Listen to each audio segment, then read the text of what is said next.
Get some popcorn. Let's supply ourselves with a planetary's worth of popcorn.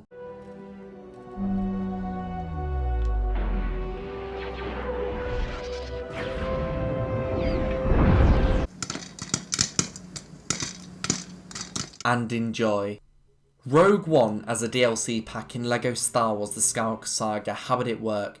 We will be focusing our concentration on Rogue One, and in the DLC pack I decided to include brand new exclusive characters, which an average DLC tends to consist of at least 7 to 10 characters, a bundle of brand new exclusive vehicles, one brand new exclusive mission, and one brand new fully explorable exclusive planet.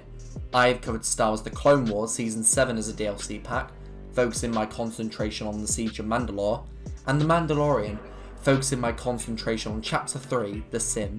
Solo or Rebels will be the next DLC pack I'll be covering. This is speculation, none of this has been officially confirmed as of yet, and if you haven't seen or caught up with the How Would It Work series, I will leave links to the playlist in the description down below.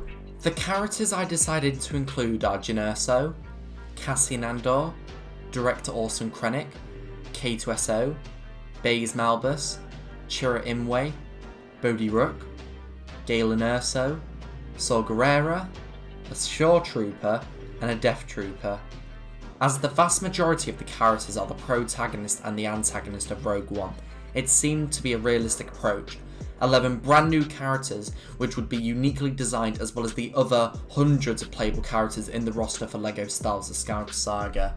The vehicles I've decided to include are the U-Wing, Director Krennic's shuttle, the Imperial Assault Combat Tank, the Zeta class cargo shuttle, the TIE Striker, and the AT-ACT. The Battle of Scarif. The one brand new exclusive mission being the Battle of Scarif. It focuses its concentration on Jyn Erso, Cassian Andor, and K2SO retrieving the Death Star plans for the planet killer called the Death Star. As it's only one mission and it's exclusive, I would want the mission to be exclusive by it being action-packed and adventure-filling, as the duration of the mission has to be 10 to 15 minutes long. I know some would potentially want me to cover the space battle above Scarif, and or the battle on the surface with Bodhi Rook, Baze Malbus and Chirrut Imwe, etc. But I had to decide on the point on Scarif which would lead into the Skywalker Saga, and as A New Hope is after the events of Rogue One, the aspect of retrieving the Death Star plans would be ideal, and since missions are only going to be 10 to 15 minutes, and adding these other aspects of the Battle of Scarif would extend the time of the mission drastically, and I wanted to take a realistic approach. Jyn Erso, the daughter of Galen Erso, the designer and scientist responsible for the construction of the planet killer, planted a trap in the reactor core, and as the Rebel Alliance coordinate an attack on the planet of Scarif, it's up to those rebels on the surface to retrieve the Death Star plans, to search for a potential weakness to exploit it by causing a chain reaction. As Jyn is disguised as an Imperial spy, Cassian disguised as an Imperial officer, and Kay being identical to the K2 series, a cutscene will play of Jyn, Cassian and Kay exiting the Zeta class cargo shuttle, acting natural by dancing to pass by the stormtroopers guarding the entrance to the rail speeder. You are to eliminate 10 stormtroopers, which are the guards and their additional reinforcements, along with solving a puzzle. 4 random body parts of a character will pop up, and you have to switch, fit and match the character, which will be displayed on your screen to activate the rail speeder to reach the Citadel Tower to retrieve the plans. A cutscene will play of Jyn, Cassian and Kay travelling and boarding on the rail speeder and entering the Citadel Tower. As you need to locate the vault to extract the plans, and as the Citadel Tower is occupied with stormtroopers and shore troopers, you will have the option to A.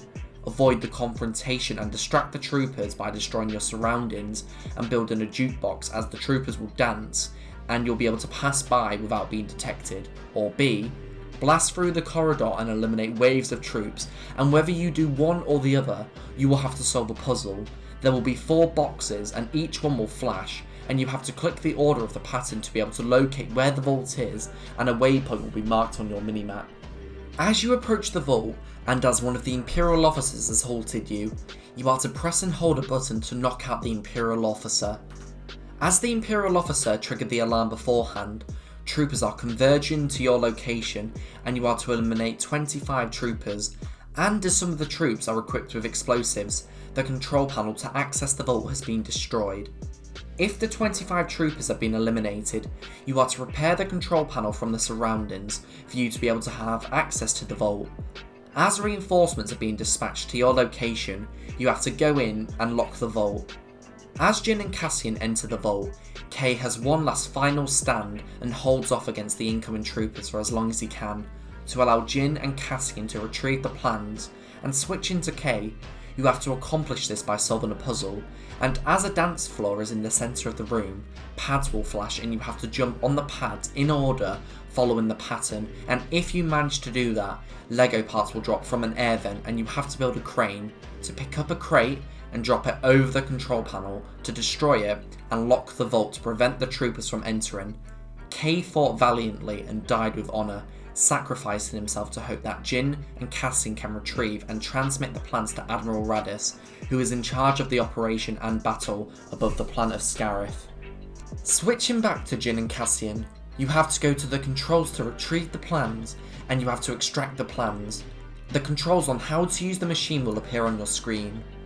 As you've retrieved the plans, Krennic, who is reinforced with his Death Trooper guards, rushes to the vault to prevent the rebels from escaping with the plans. As Krennic approaches you by entering one of the emergency blast doors, you are to blast the Death Troopers, and with Krennic having a health bar, you are to deplete his health by climbing around the vault and blasting Krennic when he's vulnerable. Timing is key, as Krennic will fire a number of shots and there'll be a gap, which will be your opportunity to land some shots, and as Cassian is down and as Krennic is distracted, you are to climb up the vault and enter the hatch to escape the clutches of Krennic, and it will enable you to transmit the plans. A cutscene will play of Jin escaping Krennic, Jin realigning the transmitter, a TIE Striker intercepting Jin, and Krennic and Jin's confrontation. As Jin and Krennic have one last final stand, and with Krennic having a health bar, you are to deplete his health by hiding behind cover and blasting Krennic. As Krennic's weapon has been modified, he can land a powerful shot, and as your cover has been destroyed, you are to approach and rapidly fire your blaster at Krennic to deplete his health significantly, and as Krennic is stunned, Cassian with a sudden and an unexpected appearance puts Krennic down. A cutscene will play of Jin wanting revenge against Krennic, along with Jin and Cassian exiting the Citadel Tower and stating their final words before the Death Star fires, annihilating the surface of Scarif and the rebels on the planet. The brand new, exclusive, fully explorable planet you would have unlocked is Scarif, and the locations you'll be able to visit are the Tropical Islands, Platform 13, the Citadel Tower, and the Barracks. You will be able to do side quests to unlock additional studs to buy characters, vehicles, appearances, etc., or perhaps to upgrade your characters and vehicles. How would you want a Rogue One DLC pack to work in LEGO Styles The Skywalker Saga? Please let me know in the comment section down below, as I would love to know. Feel free to give me your feedback on the video, and make sure you follow me on Instagram, Twitter, and join our Discord server. All the links to my social media platforms can be found in the description down below. Shout out to the Yodeling Viking for becoming a level 4 channel member. I will link his YouTube channel in the description down below. Please feel free to browse through his YouTube channel and consider subscribing to him, as it's well deserved. I would appreciate it and he would be grateful for it. If you did enjoy the video, please make sure that you do give the video a like, as I know you want content to be uploaded. Subscribe to the channel to be part of our community, along with turning on notifications, as you will be able to not miss out on any content that I upload. Thank you for watching, and I will see you in the next video.